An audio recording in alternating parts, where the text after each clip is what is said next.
Anyways, y'all, it's Aurora. I will have an introduction, but as of right now, I wanted this to be my first video because I don't know why. It was on my heart. Or I'm hoping and praying that the right people see this video and that it touches the right crowd. I'm really praying for that because it's just like, if you're not around like-minded people, you're gonna feel crazy.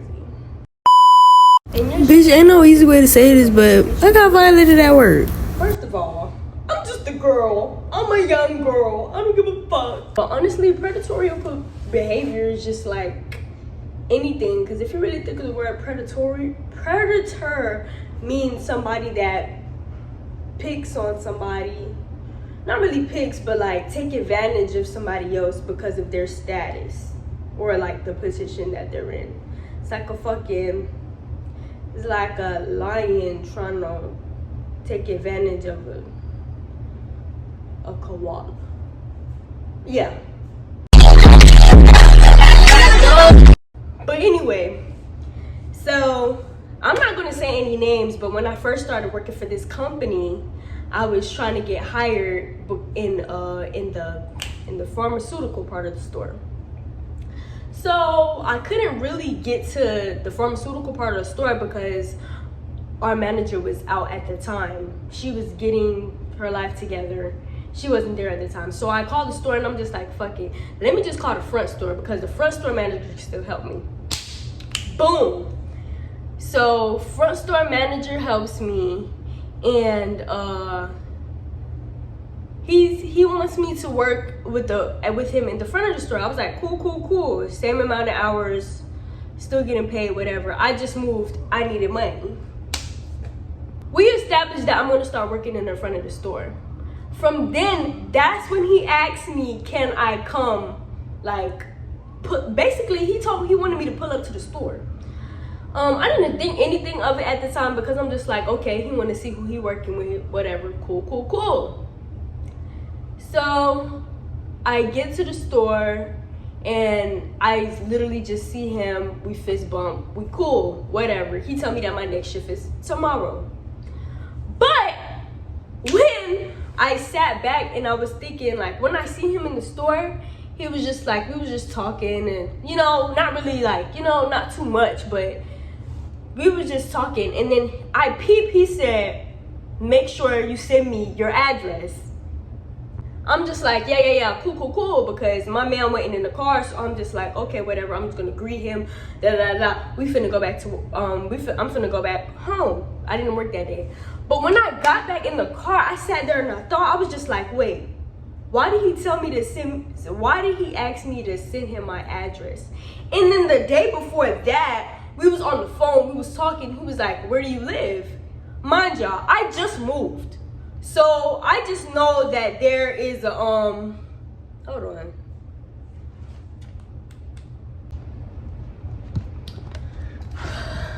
Anyway, y'all, so bruh, this man asked me, he was like, where do you live? And I said, around the mall, cause like there's literally only like 2 malls here, so you would know what mall I'm talking about. He asked me, oh, where do you live? I'm just like, I don't know, I just moved here. Like, I moved like around the mall. Like, that's still not giving away too much information if you ask me, because there's like 3 more apartment complexes around where I live. So if I said by the mall, you wouldn't even know. You feel me? Unless you really want like why should that matter any fucking way? But I was just like, oh, I don't know.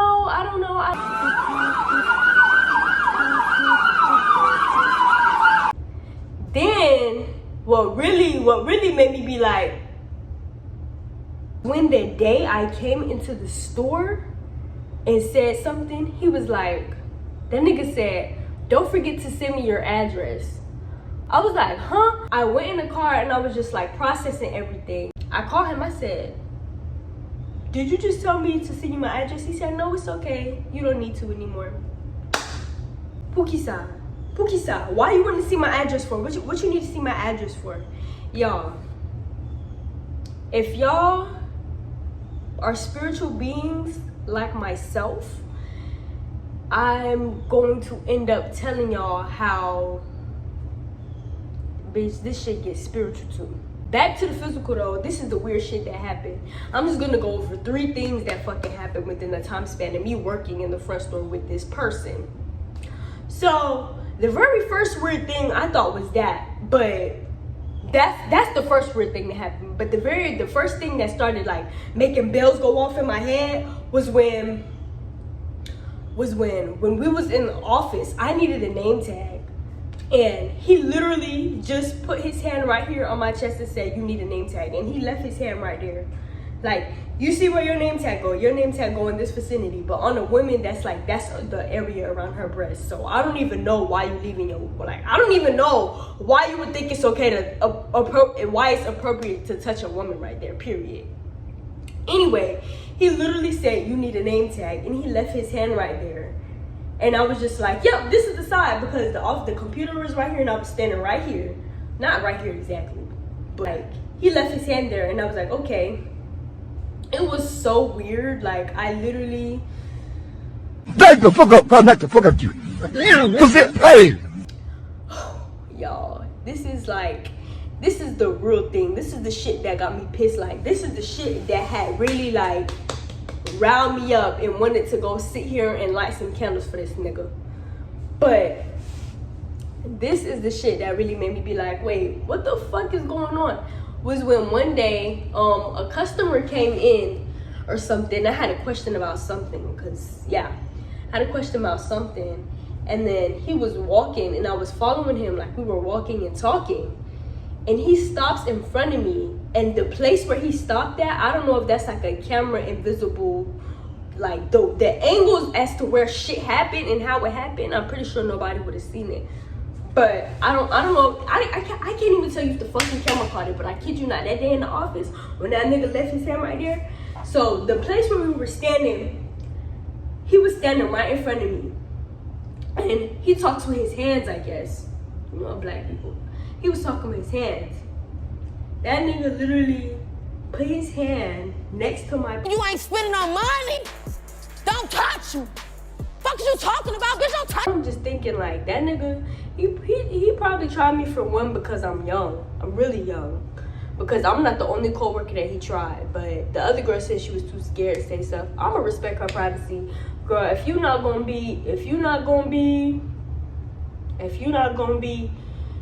gonna say something, I will. I don't give a fuck.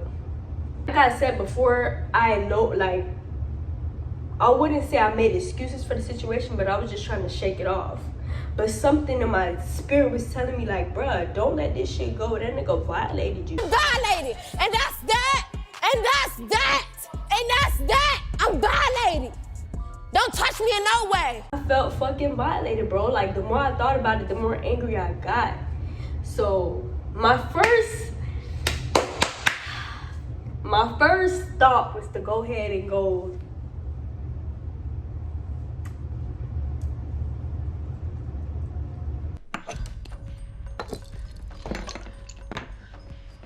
But as I start to grow and I start to, like, you know, get closer with my spirits and like read the Bible more, I'm just maturing spiritually.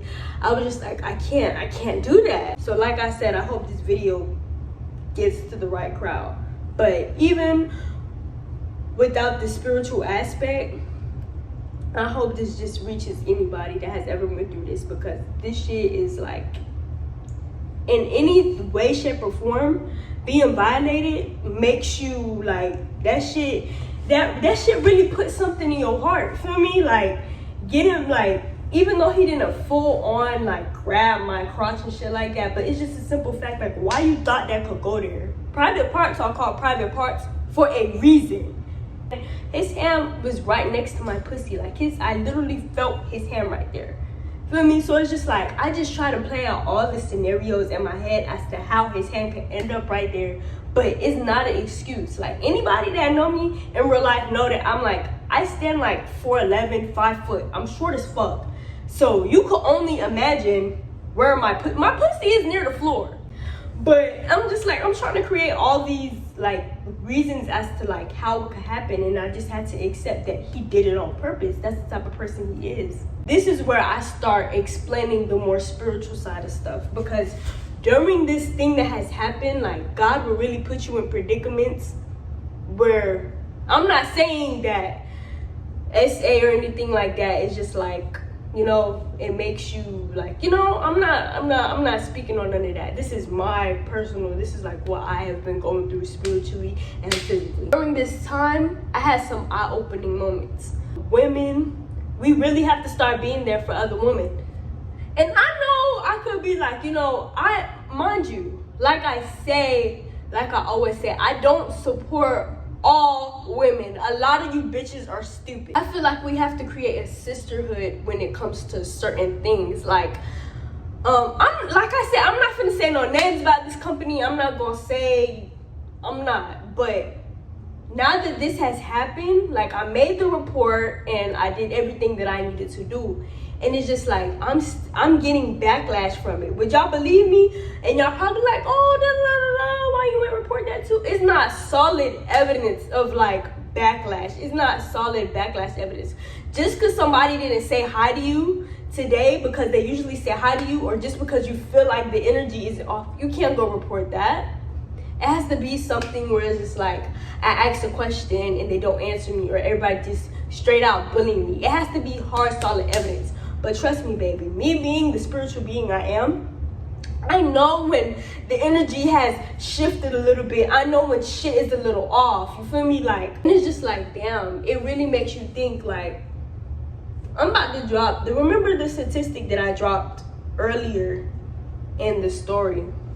And not even just about Black women, but a lot of women go through this. Like, a lot of women have went through this in one way, shape, or form or the other. And it's just like, damn, you would think we would want to sympathize with each other. We would want to stand behind each other because shit like this happened. No, bitches are acting funny. I don't know what world y'all from. I don't know who raised y'all, and I don't know what you believe in. But my mama always told me, if somebody touch your private parts, you need to say something. And that's that. I'm violating. Don't touch me in no way. Guess what I did? I said something, and now I'm receiving backlash. Now for the spiritual side of things. Now how I'm going to explain to you guys. If you know, you know. If you don't, you don't. Like, but I just encourage everybody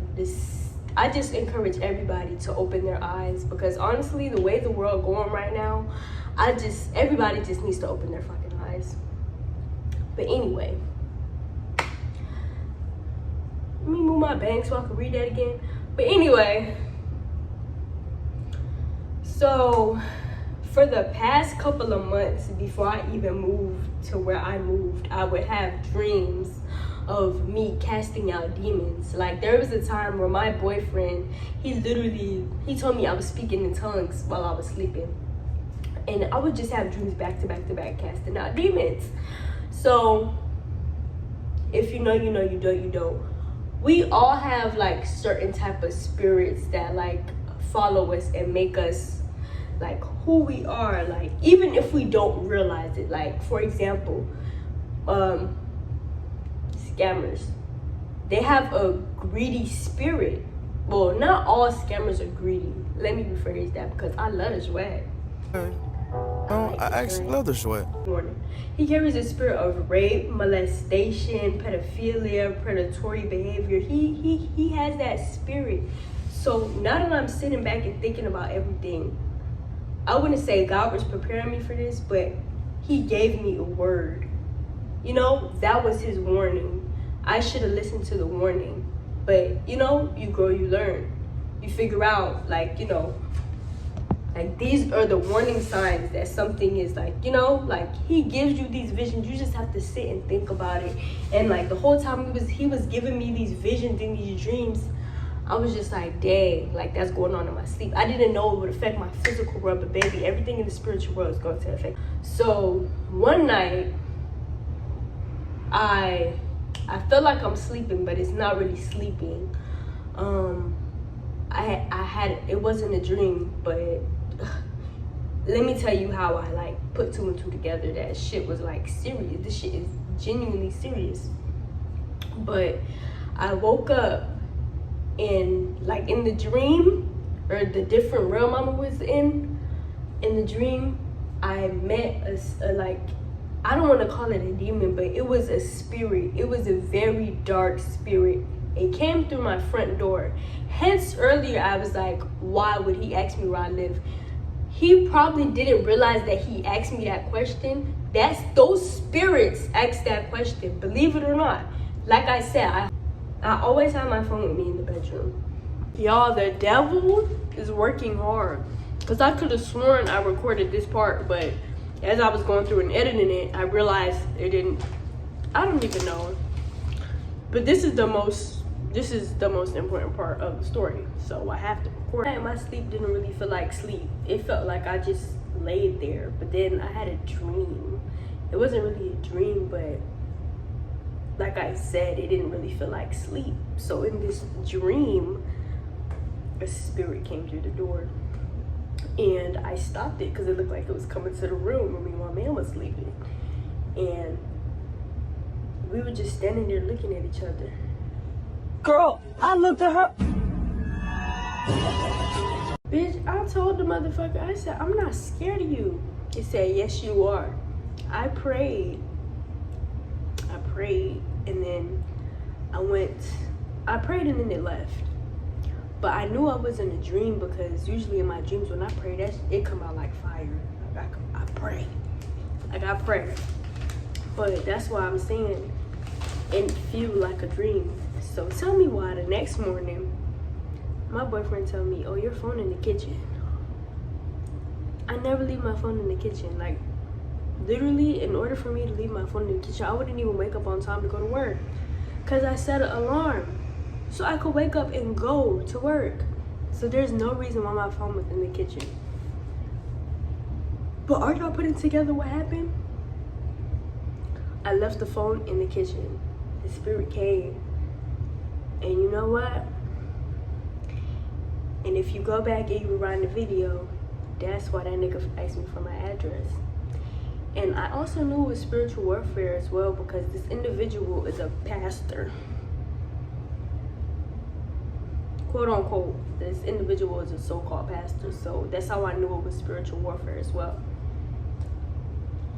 Because for other reasons, it's between me and God right now, so what I got going on is still in the works. But yeah, this is like the most effed up one of the most effed up situations I've been through. I've been through worse, honestly. It ain't really nothing for me to be like not like somewhere. Like, baby, I've walked into a room and almost nobody in the room like me. I'm gonna tell you, you can't intimidate me, bro. You can't intimidate me. God is behind me. My spirits are behind me, bro. I got people behind me. Come on now, I ain't scared. On another note, y'all, bitches at work being mad weird. My hours got cut. I'm gonna show y'all what my schedule was looking like last week and the weeks before compared to now.